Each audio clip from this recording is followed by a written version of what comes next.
इस समय जो स्थिति है वो ये है कि ठाकुर मुख्यमंत्री है। अगर समाजवादी पार्टी ब्राह्मण नेता प्रतिपक्ष दे देगा तो ब्राह्मणों में एक बहुत अच्छा संदेश जाएगा, क्योंकि ब्राह्मणों की हालत आज ये है कि न वो इस घर के न उस घर के।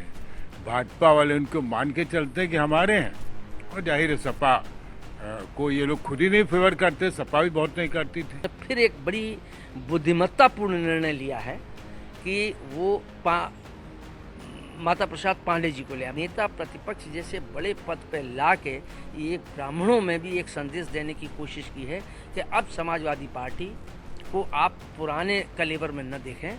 हमारे लिए ब्राह्मण भी उतना ही महत्वपूर्ण है जितना यादव, पिछड़ा और अति पिछड़ा और दलित है। ठाकुरवाद चल रहा भयंकर, ये आप भी जानते हैं, हम भी जानते हैं। तो ऐसे में ब्राह्मणों को जो एक संतोष मिलेगा कि भाई समाजवादी पार्टी ने हमारे आदमी को नेता प्रतिपक्ष बनाया। लंबी जद्दोजहद, माथापच्ची और कयासों के बाद आखिर समाजवादी पार्टी ने अपने नेता प्रतिपक्ष को चुन लिया है और नेता प्रतिपक्ष बनाया गया है इटवा से विधायक माता प्रसाद पांडे को। वही माता प्रसाद पांडे जो विधानसभा अध्यक्ष भी रहे, लेकिन अब वो समाजवादी पार्टी के नेता प्रतिपक्ष होंगे। अखिलेश यादव की जगह अब माता प्रसाद पांडे सरकार को घेरने का काम करेंगे। माता प्रसाद पांडे को चुनने की वजह क्या थी? माता प्रसाद पांडे के चुनने से समाजवादी पार्टी का वोट गणित क्या बनेगा? इस पर बात करने के लिए हमारे साथ उत्तर प्रदेश के दो वरिष्ठ पत्रकार प्रमोद गोस्वामी और सुरेंद्र दुबे जी हैं। सर, सबसे पहले आपसे, माता प्रसाद पांडे समाजवादी पार्टी का तो पीडीए का फॉर्मूला था लोकसभा चुनाव में। अब ये पीडीए में पिछड़ा, दलित, अल्पसंख्यक में ये माता प्रसाद पांडे कहां से आ गए? कहा जा रहा था कि शिवपाल यादव को देंगे, तमाम नाम चल रहे थे उसमें, लेकिन फिर एकदम से माता प्रसाद पांडे। क्या देख रहे हैं इसको?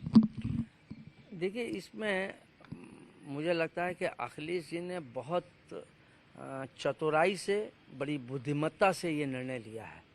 जो राजनीतिक परिदृश्य को देखते हुए जो उत्तर प्रदेश का राजनीतिक परिदृश्य है, दूसरे जो मुलायम सिंह जी ने समाजवादी पार्टी का गठन किया था और किया था, तब की राजनीतिक परिस्थितियां अलग थीं, आज की राजनीतिक परिस्थितियां अलग हैं।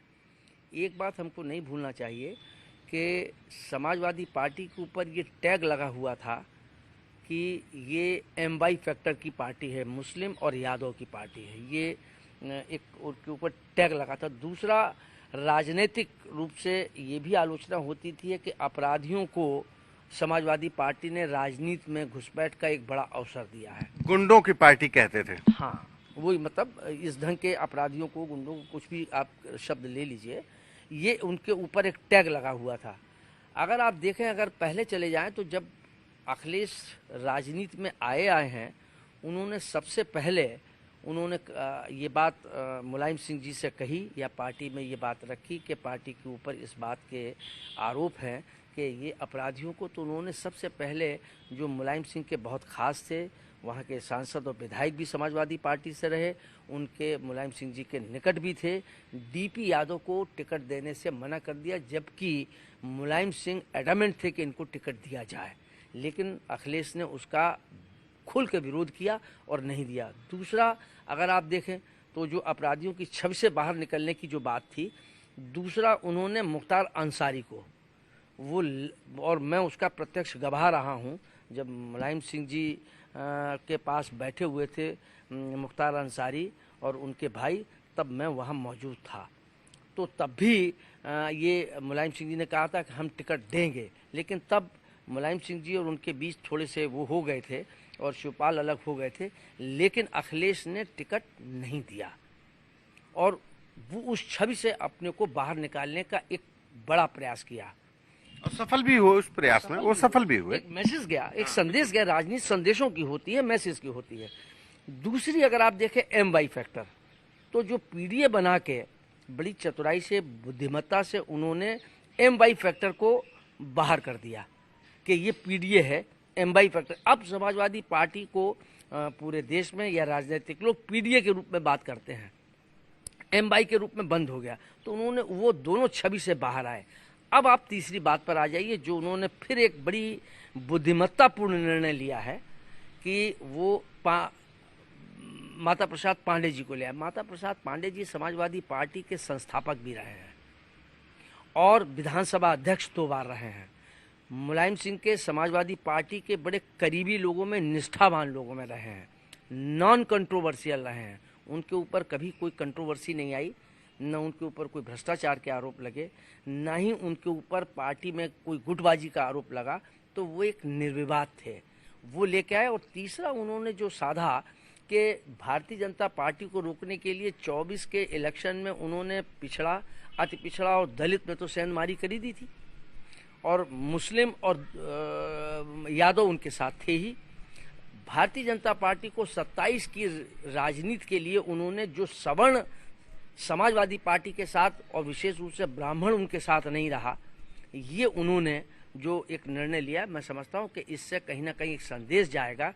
भारतीय जनता पार्टी में जो ब्राह्मणों का एक वहाँ जमावड़ा है, वहाँ से वो डेंट करेंगे, क्योंकि मुलायम सिंह जी के समय में चाहे जिनेश्वर मिश्रा जी हों, चाहे अशोक वाजपेयी जी रहें जो आजकल भाजपा में राज्यसभा के सदस्य हैं, वो सब लोग एक मुखौटे के रूप में रहे हैं।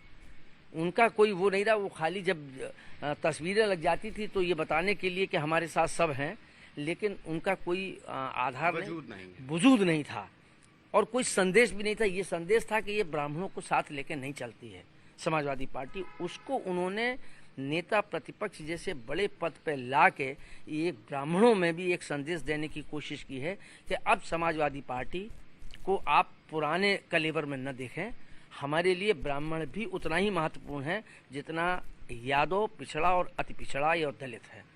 ये संदेश जो है भारतीय जनता पार्टी के लिए आने वाले समय में नहीं, बल्कि ये जो 10 विधानसभा के उपचुनाव होने वाले हैं, इसमें इस बात का कहीं ना कहीं बहुत न सही, लेकिन उसका एक संकेत और संदेश आपको मिल जाएगा। सर, माता प्रसाद पांडे क्या पीडीए में फिट हो गए हैं? वो अल्पसंख्यक की जगह अगड़ा भी जुड़ गया है, और क्या माता प्रसाद पांडे के आने से जो ब्राह्मण वोट बैंक है, क्या वो समाजवादी पार्टी की तरफ खींचेगा? मैग्नेटिक अट्रैक्शन है माता प्रसाद पांडे में इतना? देखिए, माता प्रसाद पांडे में मैग्नेटिक अट्रैक्शन हो या ना हो, इस समय जो स्थिति है वो ये है कि ठाकुर मुख्यमंत्री है। अगर समाजवादी पार्टी ब्राह्मण नेता प्रतिपक्ष दे देगा तो ब्राह्मणों में एक बहुत अच्छा संदेश जाएगा, क्योंकि ब्राह्मणों की हालत आज ये है कि न वो इस घर के न उस घर के। भाजपा वाले उनको मान के चलते हैं कि हमारे हैं, और जाहिर है सपा को ये लोग खुद ही नहीं फेवर करते, सपा भी बहुत नहीं करती थी, लेकिन सपा का चरित्र बदल गया है। पहले वो यादवों की पार्टी थी, मुसलमानों की पार्टी थी, गुंडे बदमाशों की पार्टी थी, बड़ी साफ बात है, ठीक।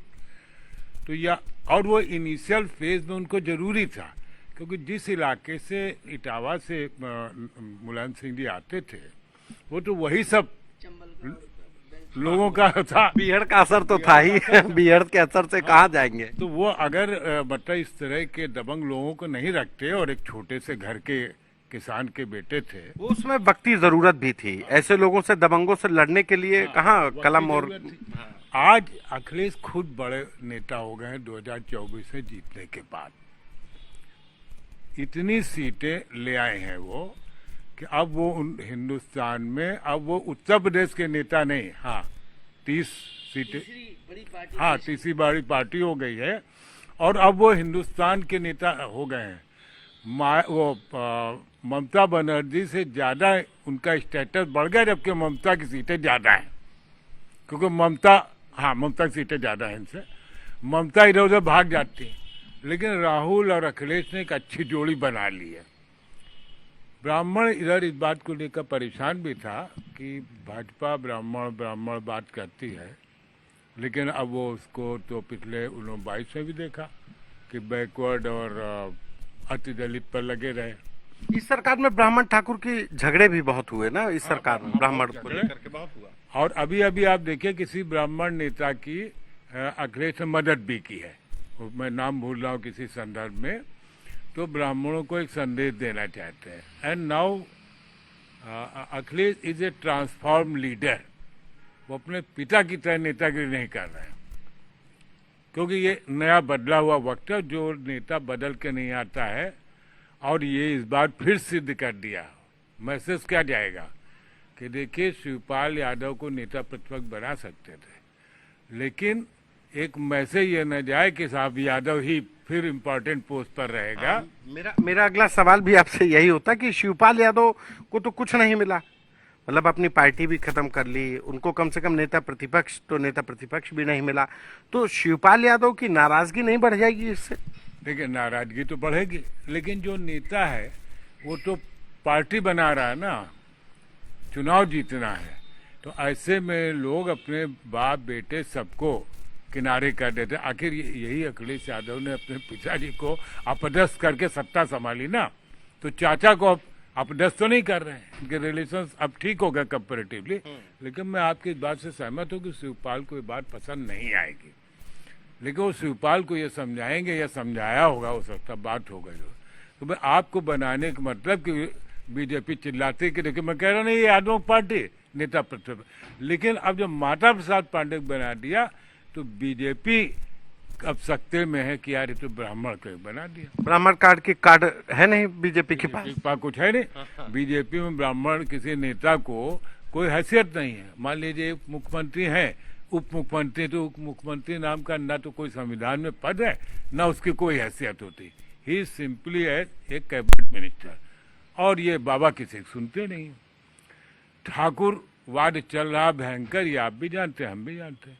तो ऐसे में ब्राह्मणों को जो एक संतोष मिलेगा कि भाई समाजवादी पार्टी ने हमारे आदमी को नेता प्रतिपक्ष बनाया, ये बात इनको बहुत फायदा कर सकती है। अभी 10 बाई इलेक्शन में आपको पता चलेगा, और आगे आने वालों में भी। और इनके पास अब ब्राह्मण नेता कोई रह भी नहीं गया था। देखिए, वो जनेसर में चले गए, मनोज पांडे चले गए। नहीं, मनोज पांडे को उन्होंने काफी बढ़ाया, चले ही गए, दल बदल लिया। अशोक वाजपेयी बीजेपी में चले गए। तो अब उनको ब्राह्मणों की वजह की जो जगह खाली हुई है, उस जगह को, और उस जगह पर उन्होंने बनाया बस्ती के, वो है इटवा, हाँ, वो बस्ती का ही पार्ट है। बात अब अम्बेडकर नगर हो गया।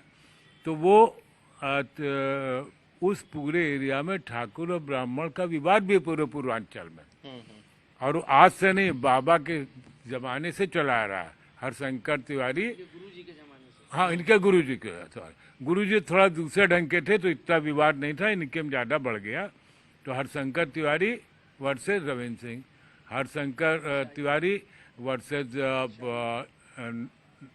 कोई एक नेता था, उसका भी मर्डर हो गया बाद में, रविंद्र सिंह का भी मर्डर हो गया बाद में, फिर दूसरा कोने को उठाकर, और अब हरशंकर तिवारी भी चले गए। तो उस एरिया में अगर ये क्या कहते हैं पांडे जी कायदे से काम करेंगे तो वो उनको रिप्लेस कर देंगे, क्योंकि हरशंकर तिवारी के लड़के वो पकड़ नहीं बना पा रहे हैं ब्राह्मणों में जो जरूरत है। तो मुझे लगता है ये, हाँ। एक चीज ये भी कि आपने भी कहा कि अखिलेश यादव ट्रांसफॉर्म नेता हैं, तो ट्रांसफॉर्म नेता के तौर पर ही अखिलेश यादव ने 2024 के लोकसभा चुनाव में यादवों को सिर्फ अपने परिवार के अलावा कम मुस्लिम कैंडिडेट्स उतारे और यादव भी। तो ये भी एक रणनीति का हिस्सा है कि 2024 में जो ट्रांसफॉर्मेशन था वो अभी ट्रांसफॉर्मेशन चल रहा है। देखिए, आप ये समझिए, ये बहुत खूबसूरत सी बात थी। अगर अभी वो मुसलमान करते 24 में, तो फौरन रिएक्शन होता।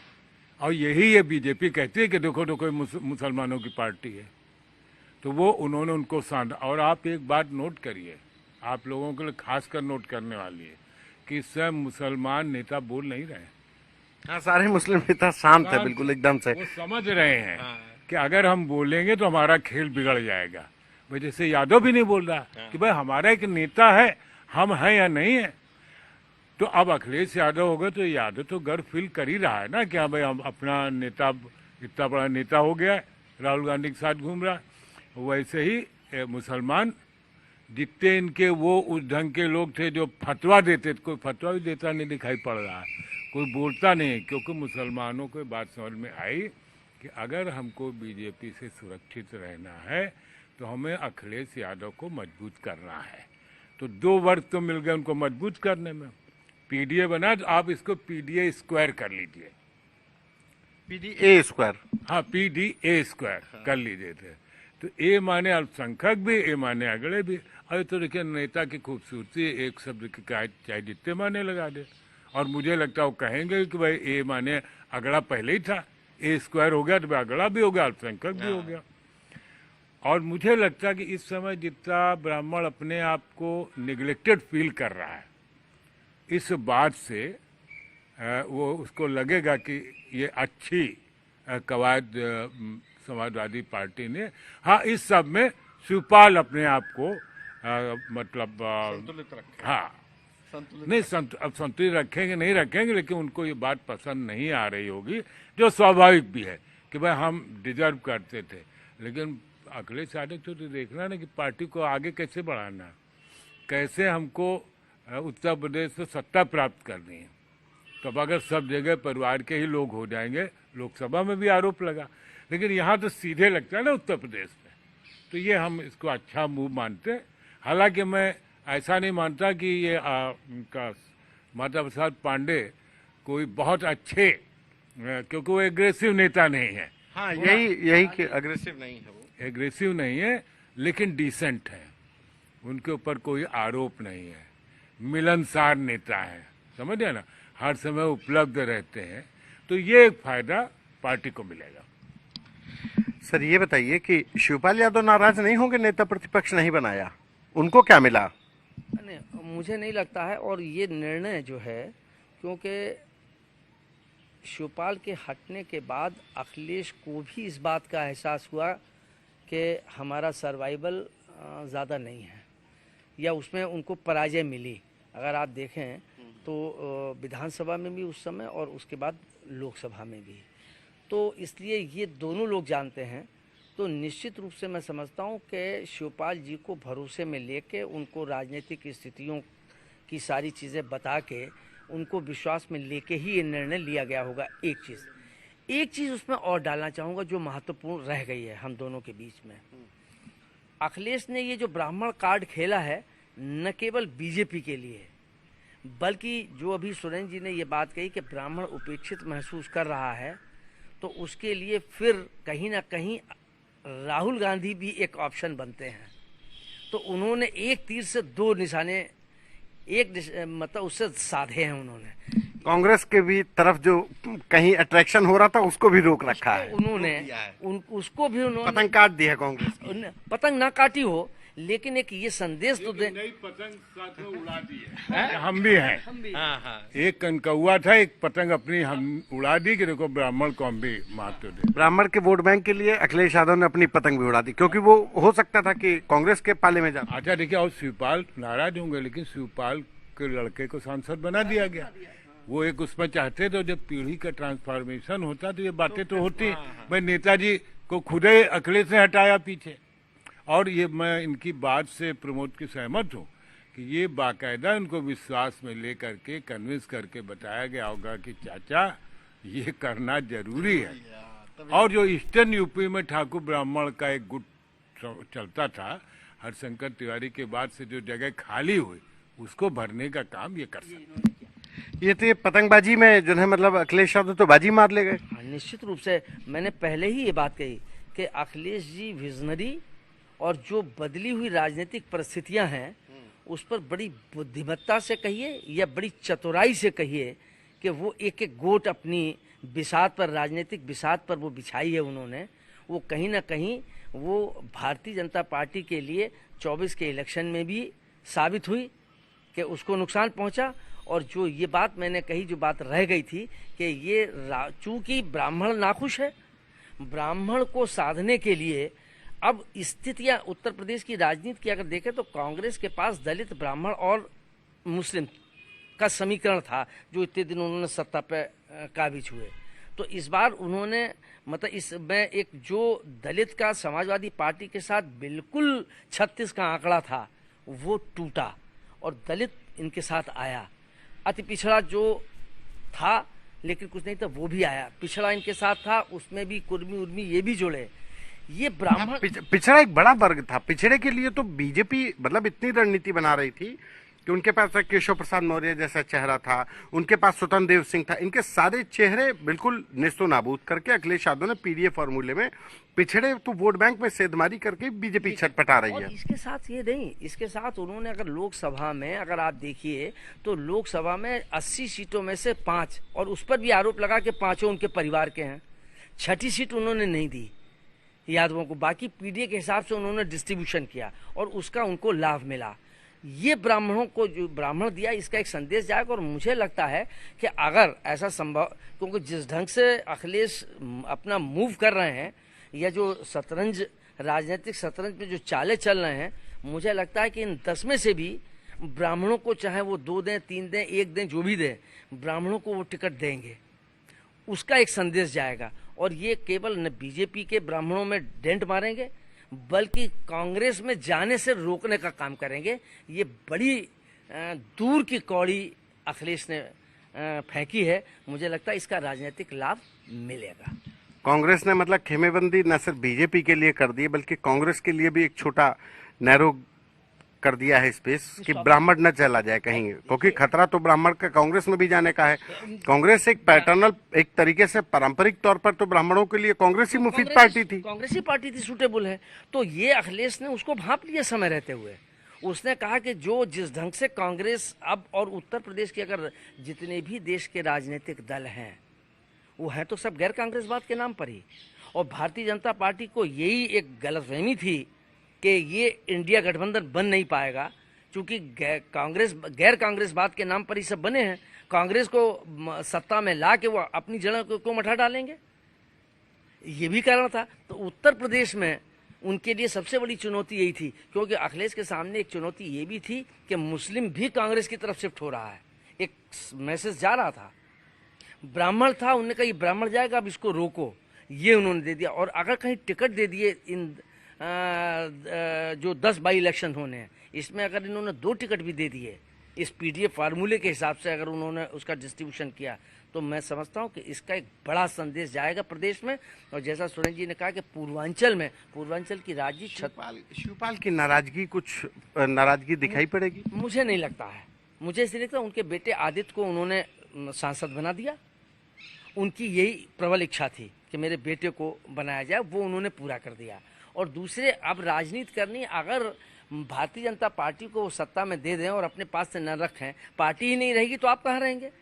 तो ये निश्चित रूप से उनको भरोसे में लेके, उनको विश्वास दिला के। और लेकिन एक चीज़ और है, इसमें कहीं ना कहीं निश्चित रूप से आप देखिएगा कि शिवपाल जी को कोई न कोई बड़ा दायित्व मिलेगा। क्या मिलेगा ये मैं नहीं कह सकता, लेकिन मिलेगा। जी जी, हाँ, बिल्कुल। आखिरी में आपसे ही आ रहा था कि एक तो ये चीज कि क्या ये जो माता प्रसाद पांडे का फैक्टर है वो शिवपाल यादव को न्यूट्रल कर पाएगा? उनकी जो महत्वाकांक्षाएं थी उनको कुछ नहीं मिला।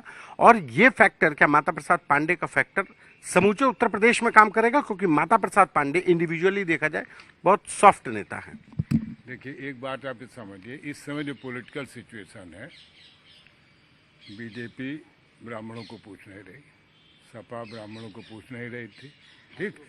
ठाकुर और ब्राह्मणों का पूरा टकराव है, और ऐसा माना जाता है, आरोप है कि इस समय ठाकुरों का वर्चस्व है। और अपर लेवल पर ठाकुर ब्राह्मण में लड़ाई होती है, और लोअर लेवल पर दलित और बैकवर्ड में लड़ाई होती है। बड़ी टिपिकल सी स्थिति आप देखिए, लोअर लेवल पर ब्राह्मण लड़ाई में नहीं आता, जिसको जातिगत संघर्ष कहते हैं, वो उसी टाइप से डायनेमिक्स यही है। हाँ, वो नीचे के लेवल पर है। तो वो पीडीए बना करके सक्सेसफुली अखिलेश ने दिखा दिया कि देखो, दलित और बैकवर्ड्स को हम एक जगह ले आए।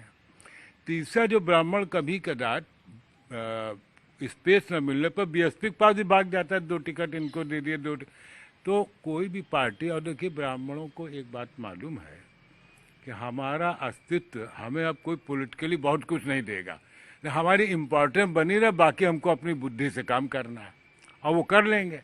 तो मुझे ऐसा लगता है कि ये एक ब्राह्मणों में अच्छा संदेश जाएगा।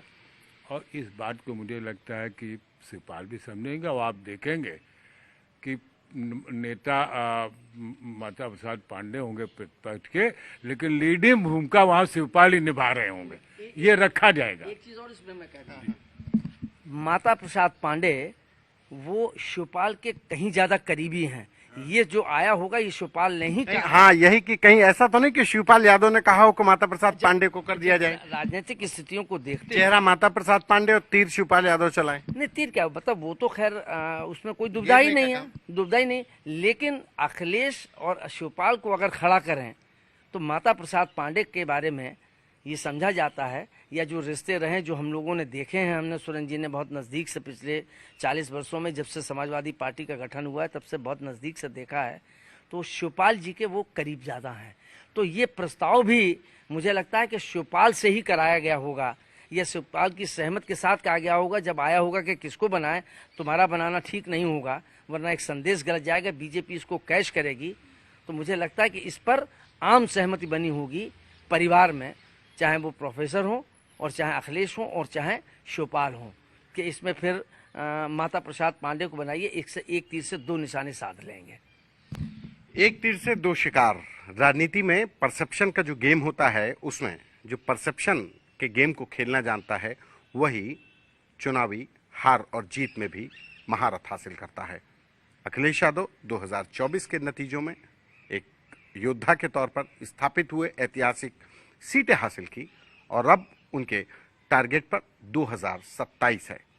और 2027 को देखते हुए अभी से माता प्रसाद पांडे को नेता प्रतिपक्ष बनाकर समाजवादी पार्टी ने अपने वोट बैंक में ब्राह्मणों को जोड़ने की खेमेबंदी शुरू कर दी है। कैमरा पर्सन संजय के साथ संतोष कुमार, यूपी तक।